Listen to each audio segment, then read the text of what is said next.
the unkillable Jug that revolutionized air combat. They called it the Jug for a reason. In an age when fighter pilots wanted agility and grace, when the skies were full of slender, balletic dogfighters like the Spitfire and the Messerschmitt, America showed up with a nearly 8-ton behemoth. Critics just laughed. It was too big, too heavy. On paper, it never should have worked. They called it a flying milk bottle, even a pregnant cow. But the pilots who flew it, the men who bet their lives on it, thousands of feet over enemy territory, they learned a vital truth. The Jug could take an astonishing, almost supernatural amount of damage and still, somehow, get them home. This is more than just the story of a tough airplane. It's the story of how a completely radical design idea, built around a massive engine and overwhelming firepower, created an aircraft that didn't just save countless lives, but completely changed the rules of air combat. This is the story of the Republic P-47 Thunderbolt, the unkillable beast that broke the Luftwaffe's back and ushered in a whole new kind of air war. To really get the miracle of the Thunderbolt, you have to picture the nightmare of 1942 and 1943. The US Army Air Forces were all in on a daring and incredibly costly new idea: high-altitude, daylight precision bombing. The theory, pushed by the so-called bomber mafia, was that huge fleets of B-17 Flying Fortresses and B-24 Liberators could fly deep into Germany, protected by their own web of machine gun fire, and surgically take out the enemy's war machine. It was a deadly mistake. In reality, the sky became a slaughterhouse. Without fighter escorts that could go the whole distance, the bomber streams were sitting ducks.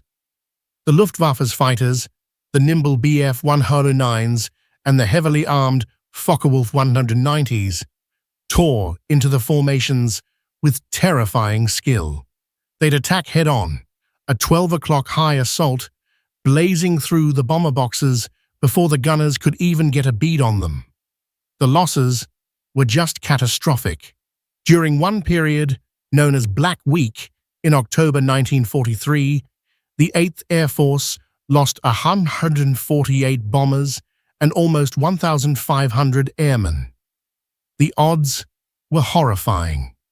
A crewman's chance of surviving his 25-mission tour was less than 1 in 4. A stunning 77% of American flyers who flew against the Reich before D-Day became a casualty. The daylight bombing campaign and the air war itself was on the verge of total failure. Sure, the Allies had fighters, and good ones. The British Spitfire was a work of art, but it was a short-range interceptor built to defend its own shores. The American P-38 Lightning had the legs for it, but its liquid-cooled engines were vulnerable in the freezing cold air where the bombers flew, and it just couldn't outturn the German fighters. What America needed was a savior. It needed a fighter that could fly high, fly far, and most importantly, could fight and survive in the most dangerous skies on Earth. The call went out for a new weapon, a long-range escort that could take the fight to the Luftwaffe and make sure the bombers got through. Nobody, not even its creators, could have guessed the answer would be a flying juggernaut, an airplane that defied everything everyone thought a fighter was supposed to be. The stage was set for a revolution, born not from elegance, but from brute force, raw power, and an obsession with survival. The story of the P-47 doesn't start with a sleek blueprint. It starts with a stark realization on a train ride back to New York. The designer was a Georgian immigrant named Alexander Kartveli, the brilliant chief engineer for Republic Aviation. He'd just been told by the Army Air Corps that all their current designs were no good. The war in Europe had changed everything, and their planned fighters were obsolete before they were even built. So, on that train, Kartveli pulled out a piece of paper and started sketching. He didn't draw a graceful fighter, he drew an engine. And what an engine! This was the Pratt & Whitney R2800 Double Wasp, an 18-cylinder, air-cooled radial engine that was the absolute peak of piston power. It was a monster, cranking out over 2,000 horsepower. Kartveli's wild idea was to take this powerhouse, the most powerful aviation engine in the world, and literally build an airplane around it. It was a decision that would define everything about the P-47. Just being air-cooled made the engine a marvel of toughness. It didn't have the vulnerable liquid cooling systems, the radiators, pipes, and pumps that could get a fighter shot down by a single lucky bullet. The R2800 could, and often did, have entire cylinders blown off and still keep running long enough to bring its pilot home.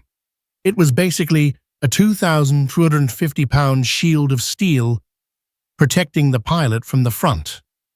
But the engine's true secret weapon was its complex turbo supercharger system. Most fighters had a supercharger that worked well at lower altitudes, but to keep that power in the thin, freezing air above 25,000 feet, bomber territory, you needed something else. Kartveli's team built an incredible system that piped hot exhaust from the engine all the way to the back of the plane. Imagine a screaming torrent of exhaust spinning a turbine wheel at tens of thousands of RPM. That turbine then powered a compressor, which rammed dense air back to the engine through a huge duct running along the plane's belly. This whole loop of pipes and machinery was the P-47's ticket to high-altitude dominance.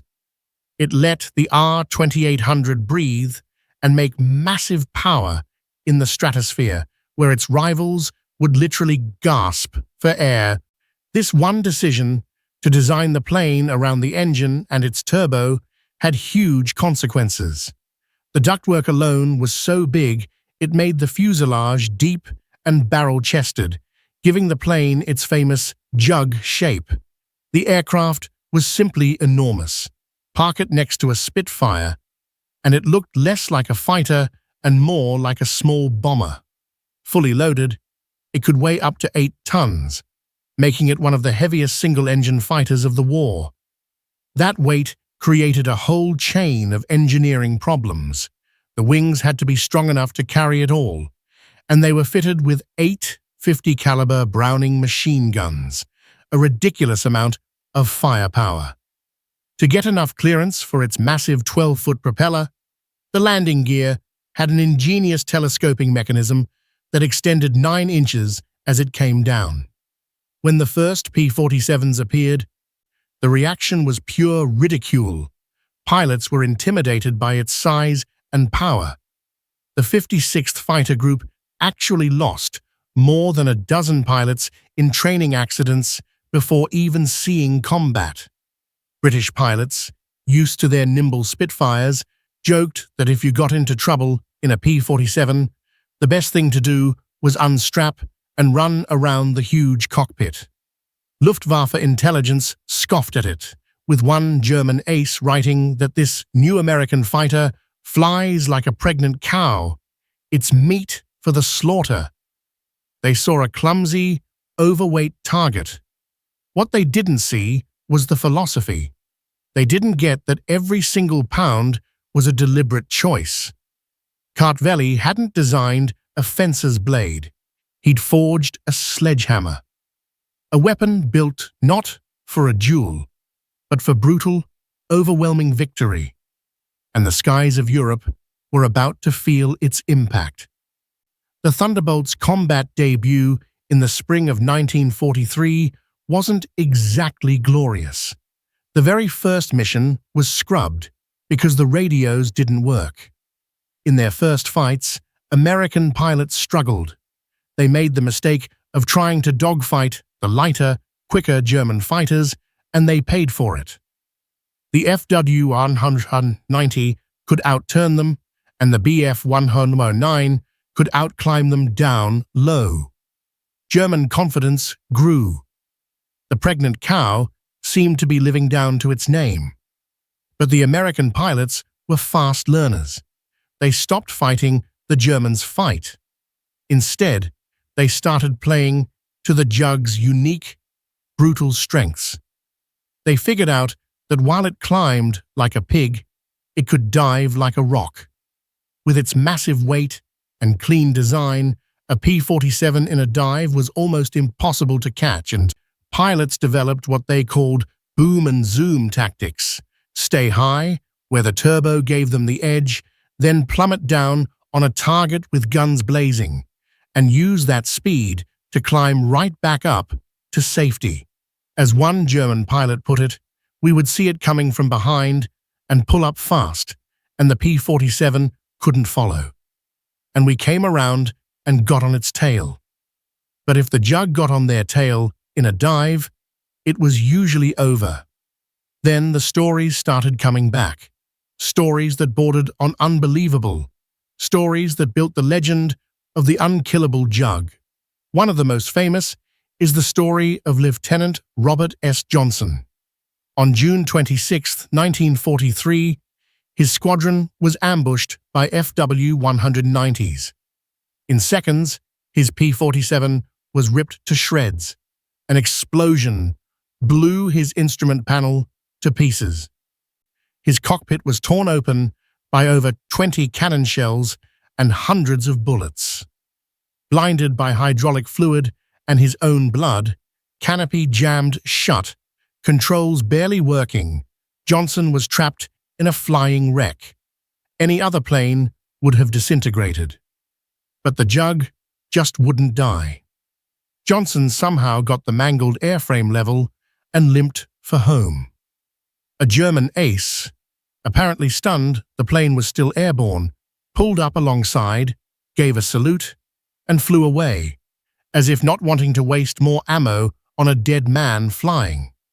Johnson made it back. Mechanics counted over 200 holes in the plane before they just gave up.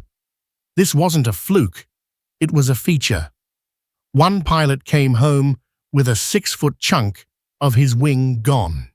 Another landed safely after a direct hit from an anti-aircraft shell left a gaping hole in his fuselage. The massive engine, the rugged frame, the sheer redundancy, it all made the P-47 a sanctuary in the sky. Luftwaffe ace Heinz Baer would later say the P-47 could absorb an astounding amount of lead and had to be handled very carefully. Pilots who once cursed its weight now praised it. That weight was armor. That weight was strength. That weight was the difference between being a name on a casualty list and telling an impossible story at the bar that night. And this survivability was paired with that devastating firepower. The 8.50 caliber machine guns were a buzzsaw. The sheer volume of lead they threw out could shred an enemy fighter. Firing all 8 guns actually slowed the 8-ton plane down. A 1 or 2 second burst was often all it took. Above 25,000 feet, where the bombers flew, the P-47 was king. Its turbo-supercharged engine gave it the power to outrun and outmaneuver German fighters struggling in the thin air. This mix of high-altitude speed, incredible firepower, and legendary toughness turned the tide. The Jug pilots became the guardians of the bomber streams, clearing the skies so the B-17s and B-24s could finally do their job. The ridiculed behemoth had found its purpose. It was saving the daylight bombing campaign.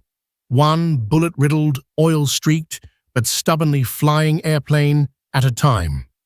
The 56th Fighter Group, one of the most famous P-47 units, would end the war with over 665 aerial victories, choosing to fly the Jug over the P-51 Mustang right to the very end. The stories of pilots like Robert S. Johnson surviving against impossible odds really are the soul of the Thunderbolt. These weren't just machines, they were lifelines. And there are countless tales just like this from every theater of the war. These stories of heroism and survival are such a vital part of our history, and this is the perfect community to share them. If you've got a favorite P-47 story, or one about another legendary warbird, I'd love to read it in the comments below. And if you're enjoying this look into military history, make sure you hit that subscribe button and stick around for more.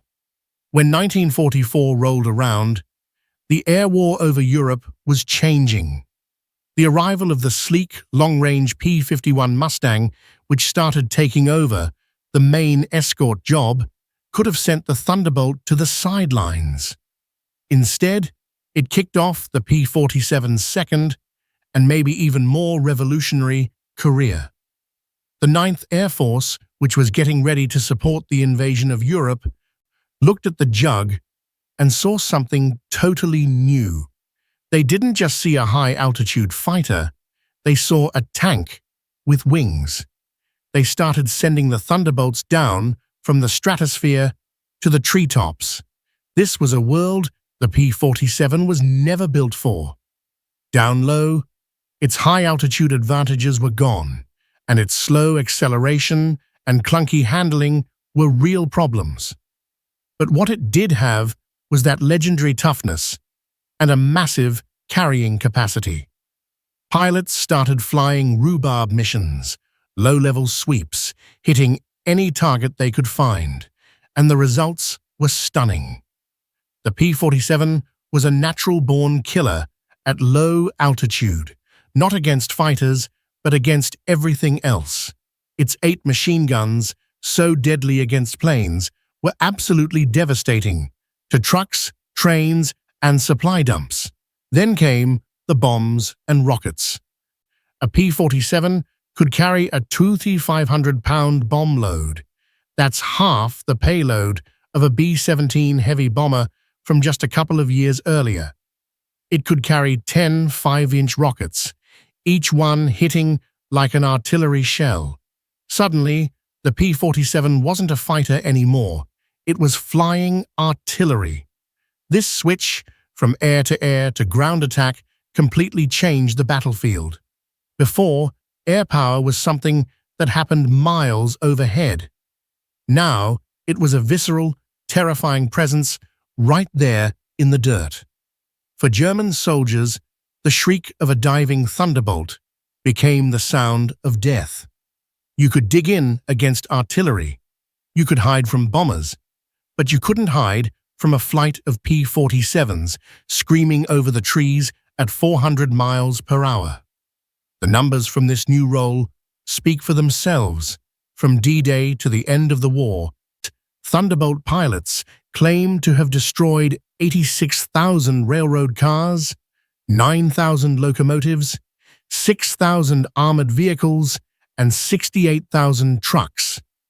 They tore the logistical heart out of the German army, strangling its ability to move, supply, and reinforce its troops. German Field Marshal Gerd von Rundstedt bitterly complained that Allied air power made it impossible to bring one single railroad train across the Rhine. A lot of that impossibility was delivered by the P-47. It was incredibly dangerous work. Flying low and slow made you a perfect target for ground fire. But once again, the Jug's toughness was the deciding factor. Its air-cooled engine could shrug off hits that would have crippled a liquid-cooled P-51. Its armored cockpit and tough frame let pilots fly through a storm of flak, drop their bombs, and still get home. The P-47 had a combat loss rate of less than 0.7% per mission, absurdly low for the work it was doing. The once-mocked behemoth had found its true calling, not in graceful dogfights, but down in the mud and fire of the front lines. The ultimate test for the P-47 as a fighter bomber came on June 6, 1944. D-Day. As Allied troops hit the beaches of Normandy, the sky above them was swarming with Thunderbolts. Their mission was clear: form a protective shield against the Luftwaffe, and more importantly, act as a hammer to smash any German attempt to reinforce the coast. D-Day planners knew everything depended on those first few hours. If the Germans could get their elite panzer divisions to the beaches quickly, the entire invasion could be thrown back into the sea. The P-47s were the key to stopping that. Flying from airfields in England, they roamed the French countryside on armed reconnaissance missions. They were sharks in a target-rich environment. If it moved and it was German, it got attacked. Convoys, armored columns, staff cars, troop trains, all of it was strafed, bombed, and rocketed into burning piles of wreckage. The Jug pilots became the forward cavalry of the invasion, isolating the battlefield and making sure the soldiers on the beaches only had to fight the enemy in front of them. For the troops on the ground, the sight of those big, burly fighters with their black and white invasion stripes was a huge morale boost, a clear sign that they were not alone. In the brutal fighting in the hedgerows of Normandy that followed, P-47s were essential for breaking stalemates. When Allied infantry got pinned down by a German machine gun nest or a tank, they could call on the cab ranks of Thunderbolts circling overhead.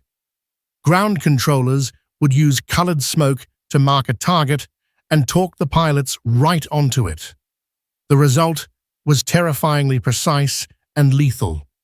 A single P-47 could take out a strong point that might have cost an infantry company hours and dozens of lives to capture. This was close air support perfected, a deadly partnership between air and ground.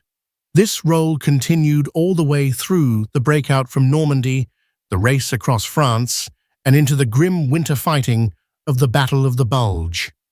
During that last-ditch German offensive, P-47s relentlessly pounded the German armored columns, creating traffic jams of burning tanks on the narrow roads and starving the panzers of the fuel they desperately needed. They flew through some of the heaviest flak of the war, but time and again their toughness saw them through. By the time the war ended, the P-47 had destroyed more ground targets than any other Allied fighter-bomber. The Jug had met its ultimate test and emerged as a legend that had redefined tactical air power. By the time the guns fell silent in 1945, the P-47 Thunderbolt's record was staggering. Over 15,600 were built, more than any other American fighter design. They flew more than 500,000 sorties, destroying nearly 4,000 enemy aircraft and laying waste to tens of thousands of ground targets.